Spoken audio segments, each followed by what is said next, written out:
everybody, and welcome to episode 101 of the Irocknits podcast with a new iPad that does not have a jack for my microphone. So I had two choices: record without the microphone and just use the new iPad, assuming that it has a good mic in it, or wait and buy a new one. And you can't get anything. I couldn't get an iPad in the Twin Cities. It had to be shipped to me last week when my iPad stopped charging. So I'm gonna try this. If it's a disaster, I apologize. I will talk loud using my teacher voice. You may have to turn me up, but I'll get it sorted out. After the last podcast, I noticed that my iPad was not uploading, and some of you commented that you didn't get to see the video of me being at the lake and having that extra footage in there, and it just wouldn't upload. And it finally went all night long, and when I woke up in the morning, it was at 99%. My iPad just could not get it to go. So what we figured is that my iPad battery had gone, and I learned an important lesson: not to leave my iPad plugged in ever to charge. The man at the store said that if it's not below 50%, you shouldn't charge it. Now, I'm sure everyone has opinions on that, but I decided to believe him. And so I think some of you probably want to know this information as well. So he said, if you have it plugged in and it gets to 100, you need to unplug it, because otherwise then it's going to drop to 99, charge to 100, drop to 99, charge to 100. And so it's continually charging, which wears down the lifetime of your battery. And you're also very aware that you have to buy a new one, because they can send it away for several weeks for $400 and some, get a new battery put in it, or you can just buy the new one, trade in the old one. It's such a scam. I mean, I love my iPad, but anyway, that's what we have going on here. I don't know if your picture frame will be different. My iPad has a bigger screen, and right now I can see more of the background than normal, but the dining room table is cleared off, and I can't remember exactly how far back and how far forward I usually set this, because the computer's been in the way and the printer's been in the way. So the desk was fixed. Yay! So the man who had the skills came and cut down the desk by 2 inches, so it was not too tall. That's about all you could take off the bottom. It's much better now. We're super glad. And I got some of my stuff moved into it, and then over this yesterday, Ross got the computer moved over there. Fitting all that stuff that attaches to the back of your computer under your computer desk is a pain. I know we should go wireless, but we have very inconsistent Wi-Fi here. And you guys all have heard that. I've complained about it over the years. So ours drops all the time. So we're still using the old phone line to kind of do some of these things, because with my husband working at home, he can't afford to have it go down. And so he owns a hotspot that we've had to use. So until technology in my area meets demand, we just don't really have that option. So we still have wires to go to the printer, and wires to go to the keyboard, and wires to go to the modem. And so he got under there, God bless him, and tried to, stick everything through the hole down into the little, Anyway, so today was the first day that I actually sat at the desk, and underneath we have a new keyboard tray, but the mouse pad doesn't fit on the keyboard tray. It fits up on the desk, which I've never had before. Our old tray was wide enough for the keyboard and the mouse pad. Oh, it's all this new learning. It's just crazy. But we are moving toward Go, right? Where we will collect $200 and have a happy payday. Everything will get sorted here. The new garage doors are being stained this week. The tree got planted, the tree that got hit by lightning a year ago that we had to have taken out, and the stump ground, and they came on Thursday and they planted the new weeping willow tree in the backyard. So we just had a lot of things we were juggling, and things are starting to settle down. Ross walked by on his way out and he said, honey, you can see the dining room. All the boxes are out of here. So hopefully we will only be going up from here at the Eichelberger Casa. I have a lot to talk to you about. I have been teaching up a storm this week. So it's kind of poop today. I taught on Wednesday night at Steven Be my sweater class, and I had 18 or so ladies in that store. It's a large store, so we fit quite well in there. They could spread the chairs out by a little bit for everybody. And hi to everyone that attended that class and may be watching this podcast for the first time. I always talk a little bit about my podcast when I teach, and that class went pretty well. It ran over by a little bit. The sweater class is usually a 3-hour class, and now I'm teaching it in a 2-hour class, so I have removed a few of the sweaters that I usually go over, tried to trim down the class into a little bit tighter, compact information, and I went over. So then I had a hip injection on Thursday. I went to TRIA. Don't even know if I've complained about this to you guys. Seems like I always have something. But I have a catch in my hip, like a click.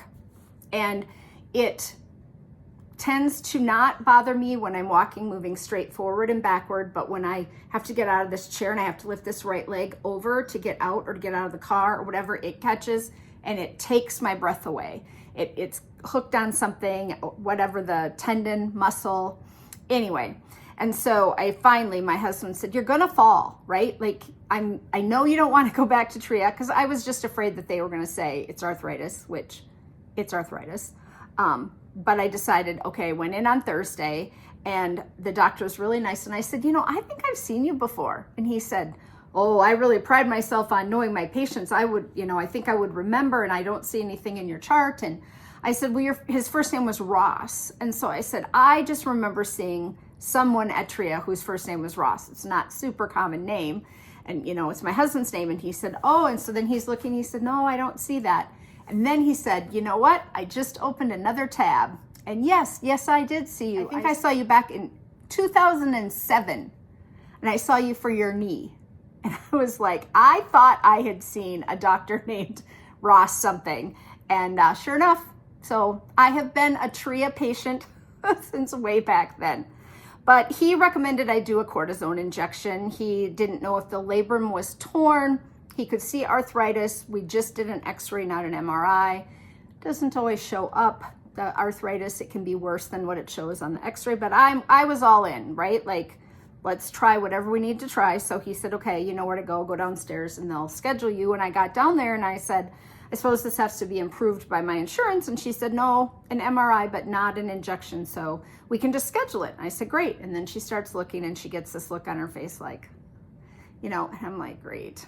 She's like, yeah, we're booking way out into August. I was like, okay, whatever. And then she's like, just a minute, I'm seeing a cancellation in here at 3:00 and it's like 2:20. And so she's called back and she said, can I fill that cancellation spot? And they said, yes. And she said, can you stick around? And I was like, well, I have a dinner party at 4:00. I have to be home because Ross's whole leadership team was meeting out at his boss's house, one of the other executives. And I have to be there for that. But I said, yes, I could probably make it, and she said, well, it's only a 20-minute appointment. Are you going to stick around? And I said, yes, I have my knitting. I have my audiobook. I'll just stay. And she said, because you're going to be sitting here for like an hour. You probably have time to leave. And I'm like, no, I'm not going to leave. And she goes, okay, I will check you in and tell them, that you're here. And the next thing she knew, she said, oh, they're going to call you back next. So like really my appointment was at 2:10, at 2:20, I felt like I had had an x-ray and my head was spinning around and I was down they were doing the injection under x-ray and I was getting prepped in the room. That was not pleasant. They go in from the front, very close to your fold where you sit in, very close. And I was like, wow, okay. So you're kind of splayed out on the table. They don't even make you take your clothes off or put you in a gown anymore. That the injections go so quick that they just take too much time if people change. So they basically throw a big sheet over you and say, squiggle your pants down. which I did. And then you're just kind of laying there splayed for everybody to see with your leg hanging out. But I don't know, I got it. I felt really good that night because of course they put a bunch of, kind of numbing medicine in there, and that hurts. Couldn't someone make numbing medication that doesn't sting when it goes in, right? I've had enough surgeries now. They always say a pinch and some stinging, right? We can go to the moon. We can make all kinds of special cars that can drive themselves, but we can't make a medicine that doesn't sting going in. Because it just kind of, and then she'd say, sorry. And then they have to go so deep, to put that cortisone in the right place. But now, yesterday and today, my hip's really been bothering me again. Doesn't feel good. It caught this morning as soon as I came out to the kitchen. I was sitting on the stool. So anyway, I had that on Thursday. All that to say, then Thursday night, we had the dinner party.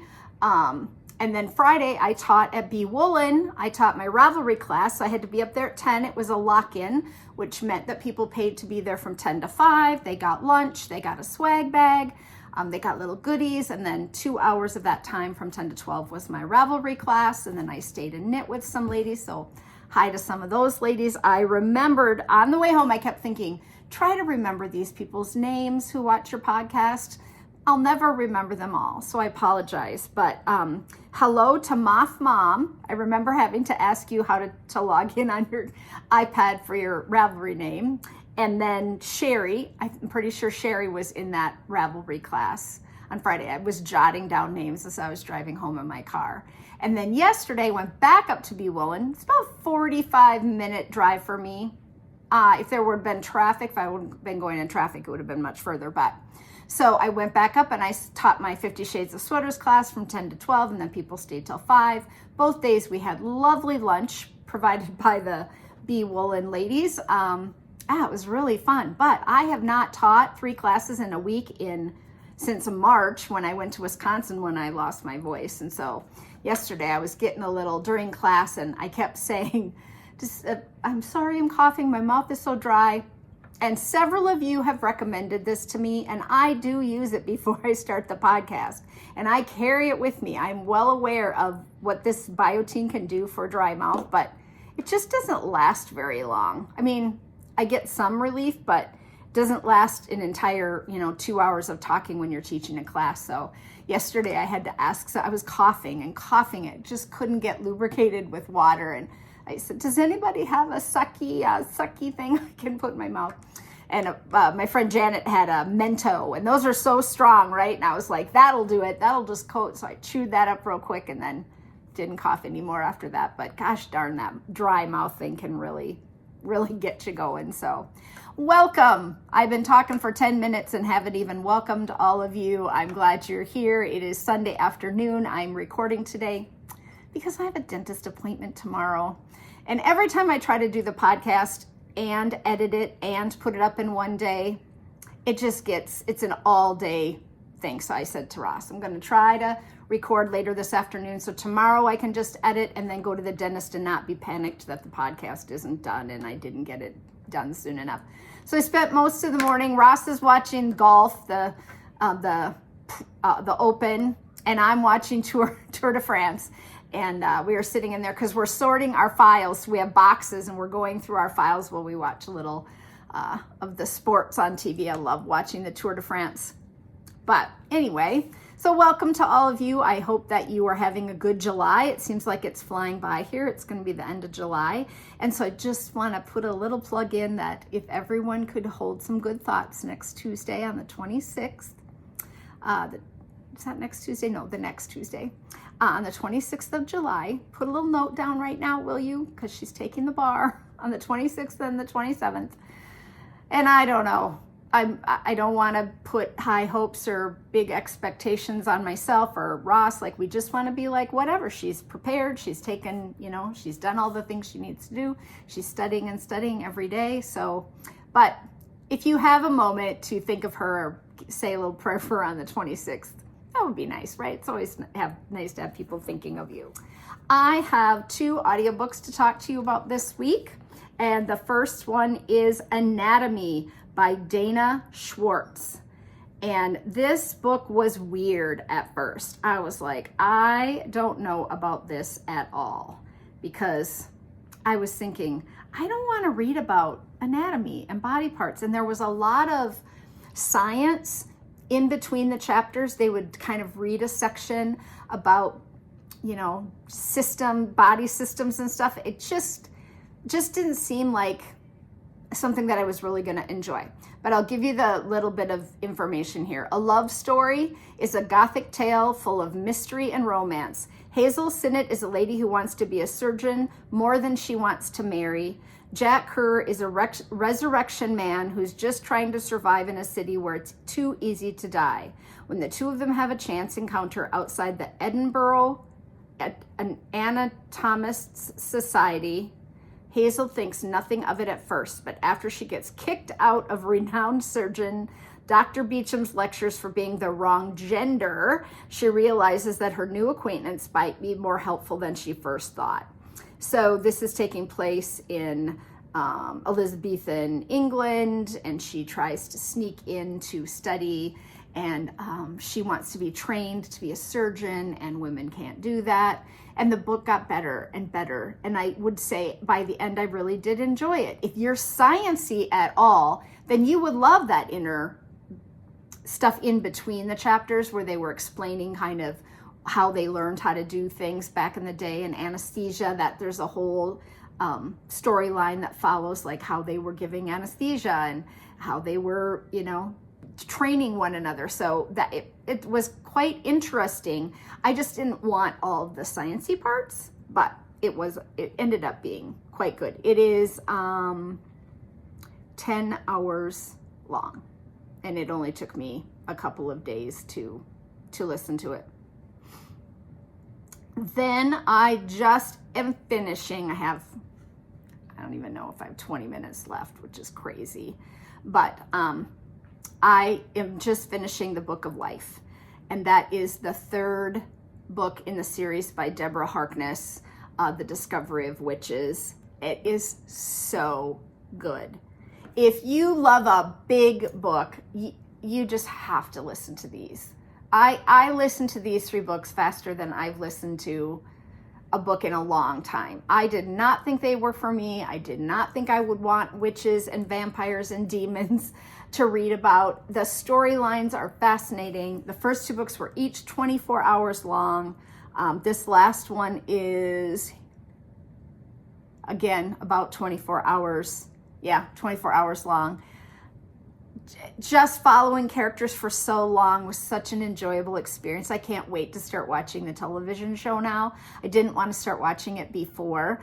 I recommended these books to Kiley. She started reading. She started watching or looked it up on, you know, IMDb or whatever to see what the characters looked like. And she's like, I'm so disappointed. He's supposed to be tall and handsome, and she, you know, and it's not who she had in her head. So then I for sure didn't want to start watching the TV and see what, you know, I wanted my vision in my head to be accurate until I started kind of watching it. So I only got 2 books done this week because I did do quite a bit of prep work for teaching. Teaching a 2-hour class is just not going to ever take you just 2 hours, right? You got to practice, you got to teach, you have to get all your information together, make sure that you're prepared. And then for me, I have to alphabetize the sweaters, put them in the suitcases, haul them up there, bring them home, take them out of the suitcases. It can be very physical to do particularly that class, but I did not have as much time to listen at home, but I had quite a bit of driving time because I went back into the city several times this week. So I did get those 2 books listened to. So those are just the 2 that I did this week. Okay, I have an old shawl to share with you today, and I pulled it out. I used to wear this all the time. I would call it a wrap, a jacket, a shoulder cover, more than I would call it a shawl. But it came out way back in like 2001, I think. Monday, Cody took a turn for the worst. He was not bearing weight on his right front leg. He was really uncomfortable. He couldn't circle and lay down. He was really struggling. He couldn't hold his head up very high. He was It was lower than the top of his spine. He wasn't able to really keep it up, and he looked confused. So Ross and I both were like, okay, you know, this is the end. So we better prepare. We're going to have to think about what we want to do. So Ross called the people who come out and help you at the end in your home, and, you know, ask them about what he has to do to, you know, when you get ready to do that, how much lead time they need and all of that. And then Cody just slept. He just slept a lot on Monday, and Tuesday he was bearing a little more weight on that front foot, that right front paw. He was limping, but not nearly as much as he had been on Monday, Sunday night and Monday. And then on Wednesday, he wasn't limping at all. He still looks confused, and he can't find me sometimes. Like, if I go in one room, he stands in the hallway and he'll be looking for me, and Ross will have to say, Cody, come here, mom's right here. And he's had to bring Cody to me. One of the times he cried because he followed me out of the room, but I came to the dining room, and there's like a half wall here, and normally he would just smell and know where I was, but he couldn't find me. So he definitely has kind of taken a little turn as far as being older, but also maybe just not. He might have had a little stroke. I don't even know if that happens to dogs, but he's so lumpy bumpy too. Like, on his body, seems to have more little fatty deposits and bumps and things. He hasn't been running or walking outside with Ross, but he's eating all of his food. He's going to the bathroom normally. He's sleeping through the night. When we sit down with him on the floor, which we do quite often, he doesn't flinch. Like, if we tried to touch that front leg and feel of his neck and feel of his shoulder, nothing. So I think he's okay right now. Yeah. So here we thought, this is it, right? It's been 5.5 months. And so he just came over to visit me. You want to go under the table and lay down? You can go under there. Go ahead, lay down. You want to go in? You can lay down. Oh, you just want me to pet you. Okay. Well, I'm going to ignore him for a minute, and then we'll move on. Okay. Go back to the shawl of the week, because we were interrupted by the dog. And this is the Collared Wrap by Sally Melville, who wrote the book, The Knitting Experience, Book 2, The Purl Stitch. So the first book was book 1, The Knit Stitch. The second book, book 2, it came out in January of 2003. I knitted after seeing someone wear it at an event I went to. I was at a yarn shop, and someone was sitting in a pair of jean overalls. I remember vividly. And then she had this thing over her shoulders, and it looked kind of like a sweater, but not really a sweater. And so basically what it is, it's a long rectangle, and then it has a ribbed piece that goes like this and then gets higher over the back and then gets lower again. So it has a hump in it. That part folds back, and then you get these two long pieces that are just supposed to kind of come forward over your elbows. And the reason I decided to share it today, because it really is an older piece, that I do think it would be a really nice prayer shawl or wheelchair shawl, because it's not long. It doesn't have long tails. It wouldn't get caught up in the wheels of a wheelchair. And so all you do is have this side piece. So I just seamed it shut from down here to about the elbow. I just brought them around and created a tube so that I would put my arms through it instead of having that just be open. It's really quite a pretty stitch pattern. So I'm gonna turn it.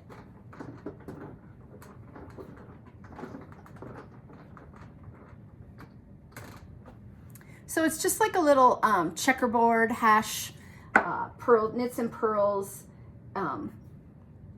stitch pattern, and then a ribbed top. And I knitted in a cotton boucle kind of thick and thin yarn.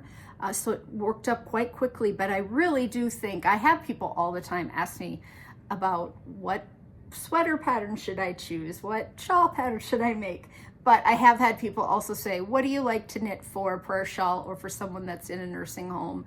And I have not knit this for that, but I was looking, I had to get all the sweaters out, so some of the sweaters share boxes when I go from summer to spring and into winter. And I was digging and I found that in there, and I thought, oh, you know what? That would make a really nice over your shoulders shawl. that doesn't have a lot of stitch patterning. It's not a, it's not a giant Stephen West shawl with brioche and all that. It's just a nice stitched pattern that you could just knit up in no time and it would be a nice gift for someone. So see how I did that? I just seamed it right there along this edge and just made an armhole. Put my hands through.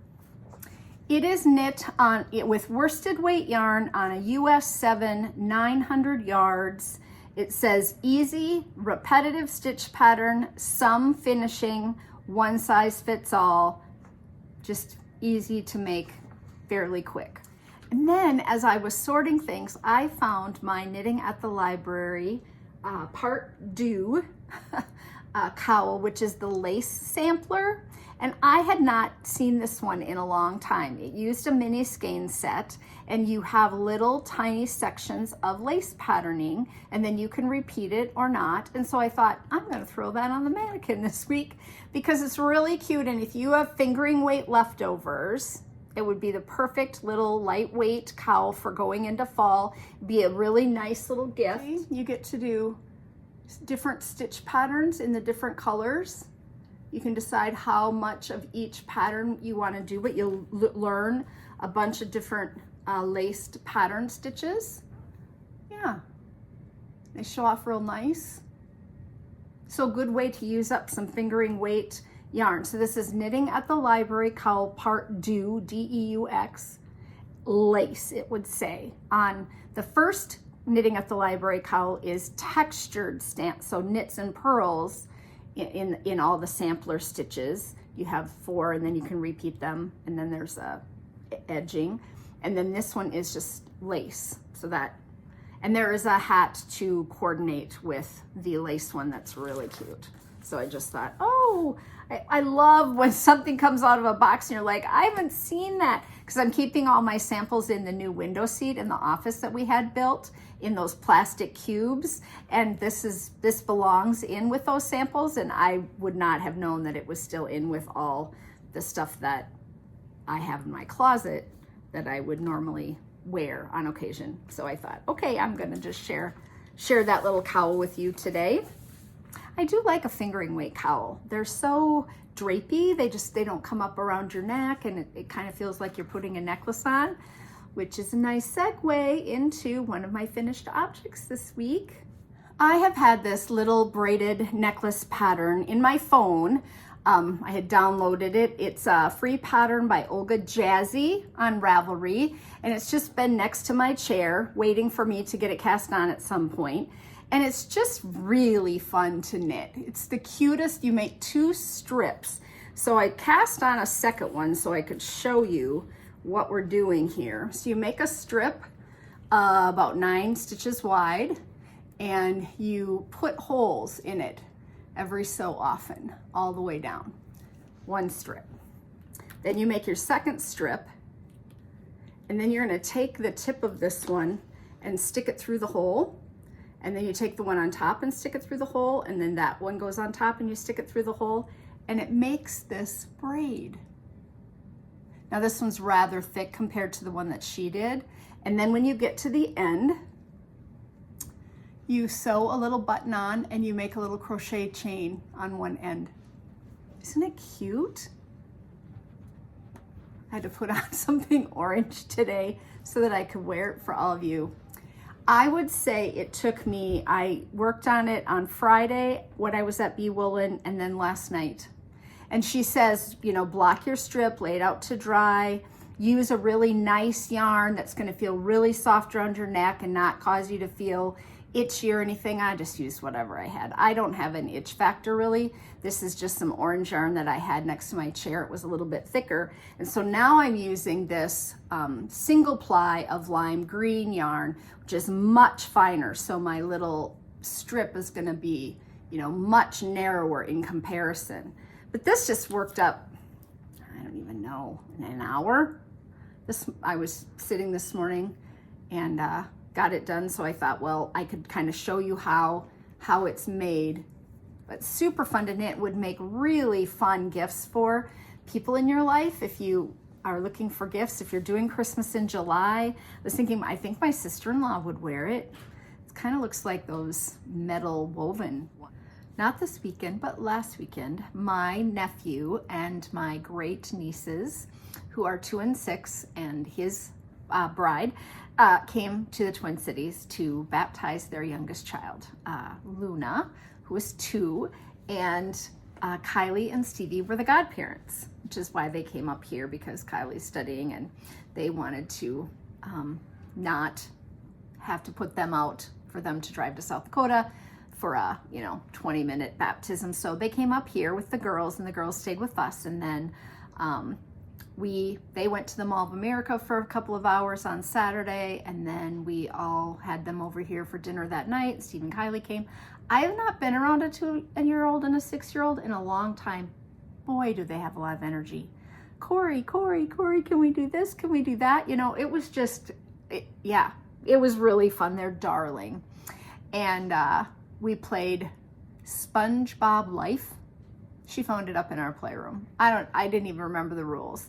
So we're playing, she and I are spinning the thing, and it doesn't really matter, right? You're just gonna move them around the table, but she's smart. She's 6 and she knows how to play.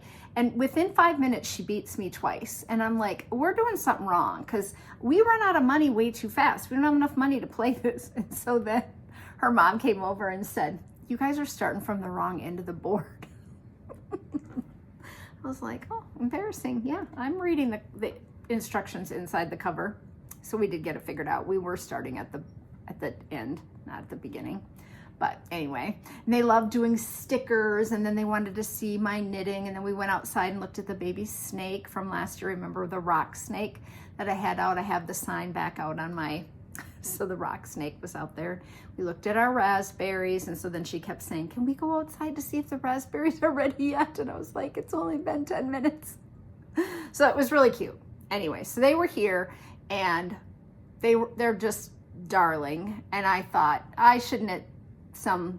I've been knitting for them a little. They both have had a sweater or two from me, and one of them came in a little dress I had made. I will put the picture in here if I remember. I have a pattern on Ravelry that is a knitted top with a material bottom. So you just knit a little sleeveless top, and then you sew a little gathered skirt around the bottom of it. And I had made them for my niece, my nephew's young little sister, many years ago, but her mom had given the stuff to Luna. So Luna was wearing this little dress when she came down, and I was like, oh my gosh, that dress has to be 14 years old, right? Because my niece now is turning 14, and yeah, so it was really nice to have them here.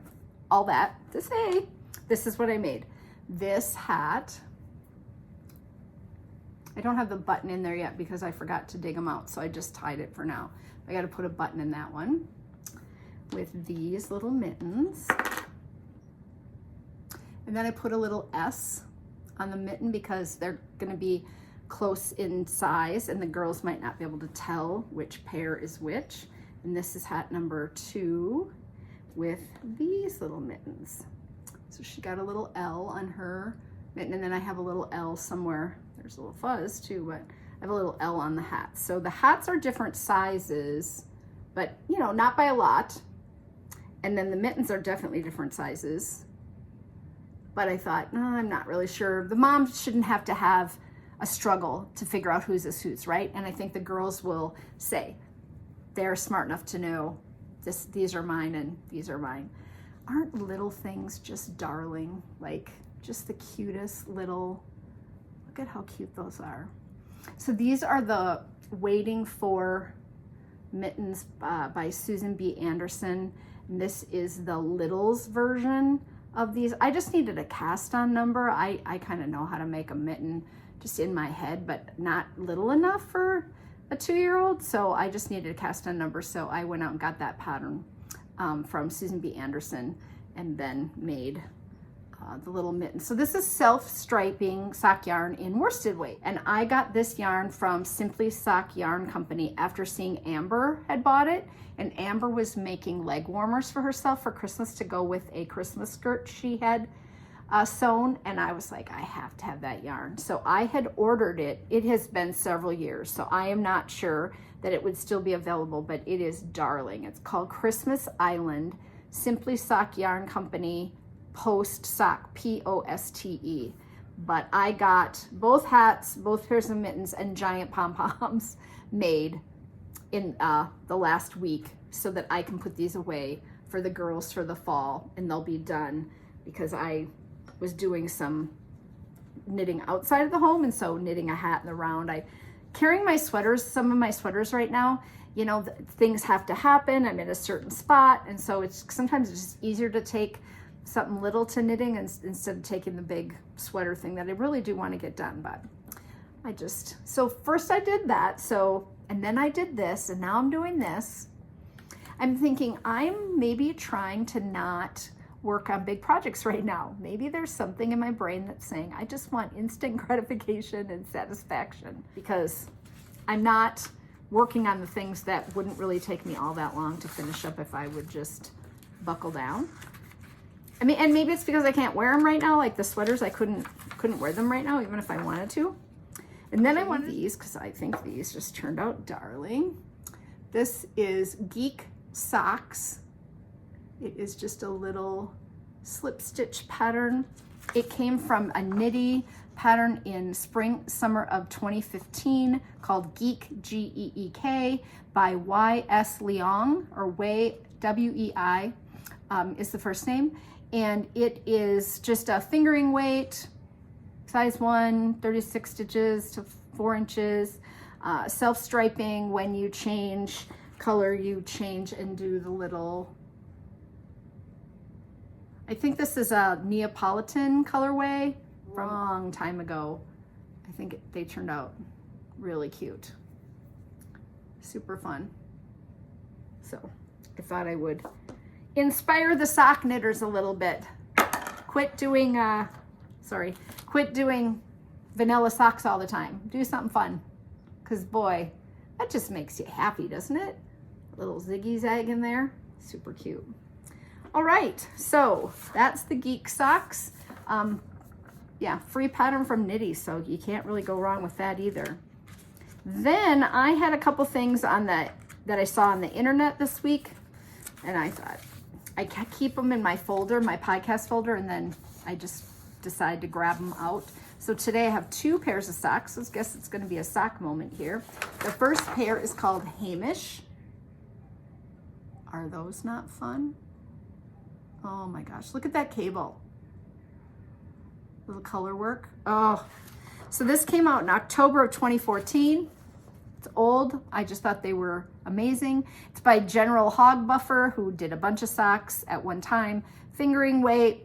It's designed for the Sock Knitters Anonymous theme global to explore and reflect some of the characteristics of classic Fair Isle knitting. So you've got the cuff that has like all that color in them, and then the plain kind of from the ankle down to the toe, and then there's a little bit more color. So it would be a nice little starter into a color work sock, because you get quite a bit at the top and then a little bit down in the foot. But you could choose not to do this too and just go all the way down, and then you would just have this little bit that would have it. Yeah, giving some love to some older patterns. And then this one, which is even older, this is by Lisa Knits. Look at those. This is the sock of the month, April, and the number is SK004. So when I went to look, I had to put in sock of the month, April, and then it came up like this on Ravelry. Sock of the month, April, SK004. So that's how it came up. And it's by Lisa Carnahan. It came out in January of 2001, which is awesome. But hardly anybody bought it or made it. So let's go give that some love, right? It's a DK weight, 6 stitches to 1 inch, US 5 needle, ladies medium, $5 pattern, written cuff down, in the round, heel flap. It's interesting heel flap though. It looks really pretty in the white, doesn't it? Yeah. I just think that would be a really fun design for a, and you wouldn't have to use very much of the yarn because you could just have one color here and then just use scraps for the background there, make the little sheep. Yeah, really cute. So I think she used a fuzzy yarn for the sheep, but then in this picture here, she used a flat yarn. So this one's fuzzy and sticks out, and then this one is just flat. Really cute. People are so clever. Okay, I have a couple things to talk to you about. I cannot thank all of you enough for your kindness to me in sending Ko-fi to help me pay for the prizes. I was overwhelmed by the amount of $3 and $6 and some $10 donations. I got over $100 in donations to send out all those prizes. And so I ended up spending very little of my own money. It was so nice. I was just astounded at how many of you sent me a little bit of money for those prizes. I did figure out that PayPal has a shipping station where you pay less because PayPal has a deal with US Postal Service. And so if I set up an account and then I weighed my package and measured it at home, I could print out my postage at home and save $1 or $2 on almost every package I sent, which was lovely. So, you know what? You bought the gravy. You bought the gravy. You helped me out and you stepped up and were like, I'll send you a little money. It was not necessary, but so just, it really warmed my heart. I'd come out in the morning and I'd be like, oh my gosh, I have 3 more Ko-fis, and I'd go over and thank someone. Yeah, it was just really, really nice. So I'm not going to remember. I wrote them down. I've been pretty diligent. If I miss you, it's not intentional. Carol, Jeanette, Diane, Yolanda, Sarah, Ann, Mandy, Ruth Ann, Kathy, Lori, Gail, Debbie, Marlia, Danielle, Carolyn, and Peggy. Thank you from the bottom of my heart. It was really nice to not have to take all that money out of my little business account to pay for all that shipping on those. So that was super nice. You can go around saying, I bought the gravy. In class yesterday at BeWoolen, I have a little list here. Peggy, Cindi, Georgette, and several others. So those are the names I could remember when I got halfway, 20 minutes down the road in my car. It was like, oh, who else did you meet? And Bill was in class. And Meg, who was the gal who was sitting over on the left, you'll know because I came over and said to you, you've been really quiet today. And we sat and visited for a minute. You're a really pretty young gal. I just, you try to make a connection with people a little bit. So thank you to those people for coming to my class. I got all the prizes sent out. If you have not received your prize, you should probably let me know. Number of you, when you got it, told me that you received it. I did not ship them on priority mail, so they were going to take, but now it's been almost 2 weeks since some of you sent me your addresses. So they were all shipped, went out. Everyone, I would think by now, would have them. And when I got it all done, I had 1 prize left over. And I was like, oh, how did this happen? What did I do? So I sat there and I went through all the numbers I had drawn from the random number generator and all the names I had written down. And I had 2 of those green sheep bags, not just 1. And I think when I went through, it said green sheep and I assumed that it was just 1, so I didn't draw. So I'm gonna go back into that thread, draw another number from the Irocknits KAL, and then I will just contact the person on Ravelry and get their name and address and sent out the last green sheep bag that Sandy made, because there were 2 and there's 1 in an orange envelope right now. And I was like, how did you miss one of the prizes? But the box was so full and I had so many prizes to send that I just missed it. So I was short 1, not that anyone was counting, I don't think, but I will get that one sent out. I get asked often where I'm going to be teaching next and whether I'm, where I'm traveling to, and I'm starting to put it in my show notes every time. But I am teaching coming up this week on Thursday, Fixing Mistakes at Steven Be, and that is a virtual class, I believe. Yes, it is.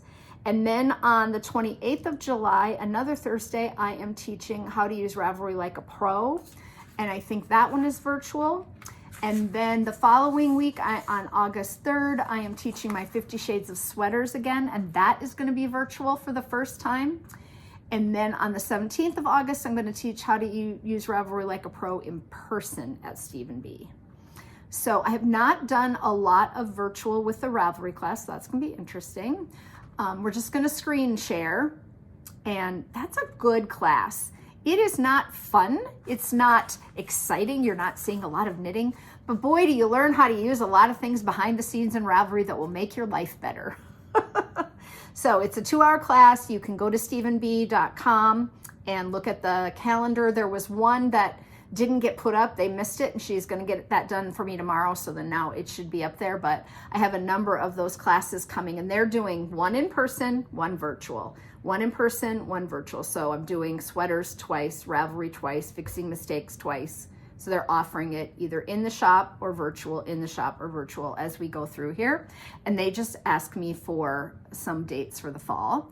And BeWoolen just asked me for some dates for the fall as well. So I think they're getting good feedback from people that my classes are informational, and that people, once you teach a class too and people like it, they go and tell their knitting group, and then the knitting group people are like, oh, well, if I would have known, I would have gone. And so then they call the shop. So I'm getting some of that feedback, and that has happened to me before in the past, where other people hear about the class and then they're disappointed that they didn't go or they couldn't go because they had something going on. And so I think I'll be teaching a little bit more in the Twin Cities here throughout the fall, in person and possibly on Zoom.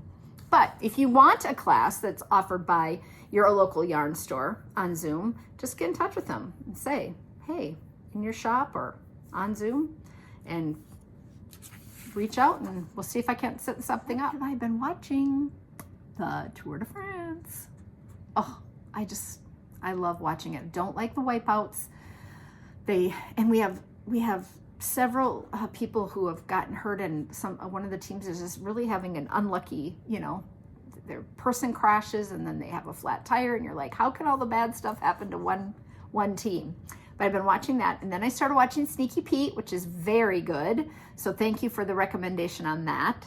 I had that in my phone, but someone mentioned it in the comments, which I always read all of your comments. I noticed I really tried to answer every comment on my 100th episode. I went through, and several days and I got lots of comments, so I tried to respond to every one of that, but I did not respond to every single one on my 99th episode. I read them all, and I go in and put a little heart in. That's how you'll know if I read it, but I didn't get to comment on all of those. Someone asked me a question they want me to talk about something on the podcast, and I answered her in the note, and then today I thought, oh, you should mention that, and now I can't find the comment. So I don't know what episode it was on, but if you asked me to explain something on the podcast, and I think it had to do with a kind of yarn,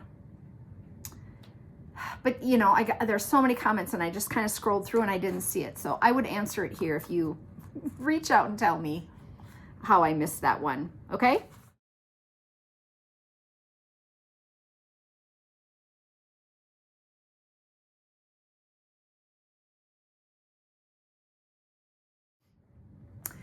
I have a little analogy today. One of the reasons that my dear friend Amber quit podcasting was due to negativity on the internet. It's her deal.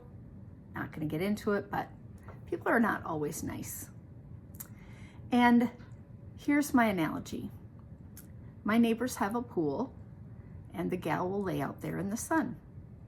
And she is brown as a berry, and she is a grown woman who has small kids, or grown kids, 2 grown boys. She's getting tan and tan and tan. She has never asked me for my opinion on anything. And it is not my place to go over and say to her, you should really not be laying out in the sun because you're going to get skin cancer. I might feel that way, and I had a little scare with a little bit of skin cancer back in the day, but I'm not going to go over and tell someone what they should or should not do unless they've asked for someone's opinion. And recently, a couple of you, in a loving way, you think you're being kind, are maybe telling me to do something that I am fully aware of my behaviors and what could or could not be harmful in my daily life. Okay? Just gonna leave it at that. That sometimes it's just better to maybe think it and not send that note on Instagram or in an email or in a comment. Okay? Right? I'm 60 years old. I know how to do things better, take care of myself better. I make choices every day, as do we all, right? So sometimes those things that you say can be hurtful to someone whose heart is tender in the moment. I think that's all. It's not going to be as long this time. That would be kind of nice. We're going to grill turkey burgers for supper. My husband went to the meat market to get fresh buns because they have the best bakery buns. Oh, so good. I have to sew a button back on a sweater from the weekend because it popped off while I was teaching class. I have to organize some files. After I get done teaching, I always have notes to myself about like how I could have done a better job. And so in the sweater class I had on the way home in the car, I was talking to my phone and saying, make a note of this, make a note of this. So I'm gonna do some file. I have to change some things on some files, and I'm gonna remove a couple of sweaters from the sweaters class because it's still running a little long. And I don't have to talk about 50 sweaters. I have samples, multiple samples in some of the sizes. So I'm gonna remove a couple of the sweaters from that. So I had a note. So I was in the office trying to do that earlier and want to just continue to do a good job for people. I hope that you could all hear me well today. I apologize. I'm going to have to get on Amazon and figure out if I can get a jack that will go from here to my iPad. The new iPad does not have a home button, and the new iPad does not have the same prong attachment for charging. Of course it doesn't, because you have to buy a new one, because that's how they do it. So you do not, this is my old iPhone and it has that round one, oval. The new one has kind of a flat top and a round bottom. And I was like, oh, you gotta be kidding. Well, all right. So then I ordered a jack so that I would have a jack that would go to this and then go to a USB, but I didn't know that I needed a new jack for my microphone. So that's a bummer. I'm just hoping that when I edit this, I'll leave the volume up higher when I edit so that maybe you won't have a problem hearing me. I'm just so happy to have the dining room back. I can't even tell you guys. It's like wide open spaces in here. It's like there was stuff piled in boxes everywhere. So it's just awesome that it feels so good in here. All the show notes are always listed in the drop-down box right below here on YouTube, as well as in my Ravelry group. You can head over to my webpage, Irocknits.com, to find my teaching schedule. I hope you all have a good 2 weeks. Keep it colorful. Keep your fork. You'll never regret ripping back. Don't complain with your mouth full. Waddle on. We talked about how you kind of get to be in a little secret society when you know what all these things mean, if you're part of this podcast for long enough. Otherwise, you get to the end and you're like, what does she mean, no green bananas? Well, you guys got to go back. Remember the story of the green banana. Well, no, please buy yellow bananas, honey, from my husband. And buy the gravy. I'll talk to you all next time. Love you all. Big hug. Come in for the hug. Hang in there. Bye.